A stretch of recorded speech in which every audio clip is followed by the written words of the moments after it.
নমস্কার বন্ধুরা, আমার এই ছোট্ট চ্যানেলে আপনাদের সবাইকে স্বাগতম। আমি আজকে কাঁচা পেঁপে আর কাঁচা বাদাম দিয়ে আপনাদের দারুণ স্বাদের একটা রেসিপি করে দেখাবো। আশা করি এই রেসিপিটা দেখার পর আপনাদের ভালো লাগবে। তো রেসিপিটা করার জন্য দেখতে পাচ্ছেন এখানে আমি অর্ধেকটা পরিমাণ পেঁপে খোসা ছাড়িয়ে ধুয়ে পরিষ্কার করে নিয়েছি। এখন এই পেঁপের টুকরোগুলো আমি একটা গ্রেটার দিয়ে খুব ভালো করে গ্রেট করে নেব। আপনারা চাইলে কিন্তু বটি দিয়ে ছোট ছোট টুকরো করেও কেটে নিতে পারেন। দেখুন পেঁপেটা কিন্তু আমি খুব সুন্দর করে গ্রেট করে নিয়েছি, আর তার সাথে নিয়েছি কিন্তু কাঁচা বাদাম।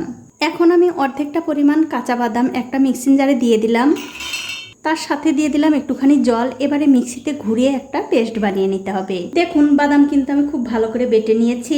এখন একটা কড়াইতে দিয়ে দিচ্ছি সাদা তেল। কিছুক্ষণ পর যখন দেখবেন তেলটা ভালো করে গরম হয়ে গেছে, তখন এর মধ্যে দিয়ে দিতে হবে আগে থেকে গ্রেট করে নিয়ে আসা এই পেঁপে। এবারে গ্যাসের ফ্লেমটা মিডিয়ামে রেখে এই পেঁপেগুলো একটু তেলের সঙ্গে ভালো করে ভেজে নিতে হবে। তবে বন্ধুরা ভাজার সময় অবশ্যই একটুখানি নুন আর হলুদের গুঁড়ো দিতে ভুলবেন না।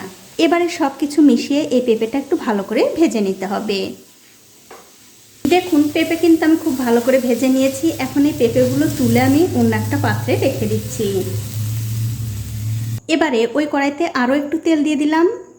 কিছুক্ষণ পর যখন দেখবেন তেলটা ভালো করে গরম হয়ে গেছে, তখন এর মধ্যে দিয়ে দিতে হবে 1 চামচ কালো জিরা, 4-5টা কাঁচা লঙ্কা আর একটা পেঁয়াজ কুচি। এবারে তেলের সঙ্গে এই পেঁয়াজগুলো একটু ভালো করে ভেজে নিতে হবে। দেখুন পেঁয়াজ আর কাঁচা লঙ্কা কিন্তু আমি খুব ভালো করে ভেজে নিয়েছি। এখন আমি এর মধ্যে দিয়ে দিচ্ছি 1 চামচ রসুন বাটা। এবারে পেঁয়াজের সঙ্গে এই রসুনটা আবারও একটু ভালো করে ভেজে নিতে হবে।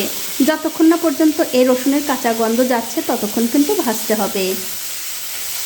দেখুন পেঁয়াজের সঙ্গে রসুন কিন্তু আমি খুব ভালো করে কষিয়ে নিয়েছি। এখন আমি এর মধ্যে দিয়ে দিচ্ছি আগে থেকে করে রাখা সেই বাদামের পেস্ট। মিক্সির বাটিটা ধুয়ে একটুখানি জল দিয়ে দিলাম, যখন এই মশলাটা আমি কষাবো তখন যেন পুড়ে না যায়। এখন এর মধ্যে দিয়ে দিচ্ছি স্বাদ মতো নুন, সামান্য একটু হলুদের গুঁড়ো, 1/2 চামচ জিরার গুঁড়ো আর সামান্য একটু ধনিয়ার গুঁড়ো।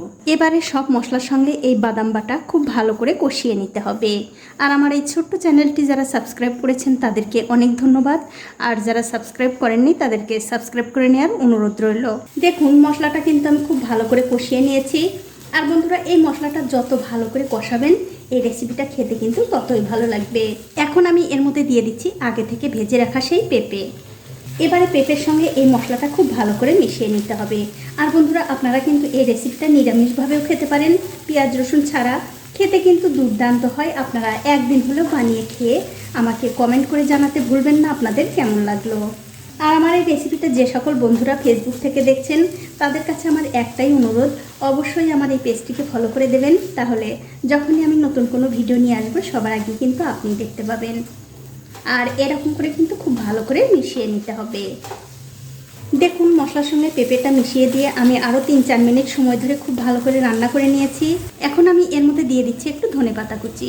এবারে ধনেপাতা এই পেঁপের সঙ্গে ভালো করে মিশিয়ে দিলেই কিন্তু এটা খাবার জন্য একদম রেডি হয়ে যাবে। আর বন্ধুরা এটা কিন্তু আপনারা গরম ভাত, রুটি, লুচি, পরোটা সব কিছুর সঙ্গেই খেতে পারবেন। খেতে কিন্তু অসাধারণ হয়। দেখুন ধনেপাতা কিন্তু আমি খুব ভালো করে মিশিয়ে দিলাম। এবারে গ্যাসের ফ্লেমটা বন্ধ করে দিয়ে অন্য একটা প্লেটে আমি তুলে নিচ্ছি। তো বন্ধুরা আমার আজকের এই কাঁচা পেঁপে আর কাঁচা বাদামের রেসিপিটা আপনাদের কেমন লেগেছে? যদি ভালো লেগেই থাকে অবশ্যই একটা লাইক, কমেন্ট আর শেয়ার করতেও ভুলবেন না।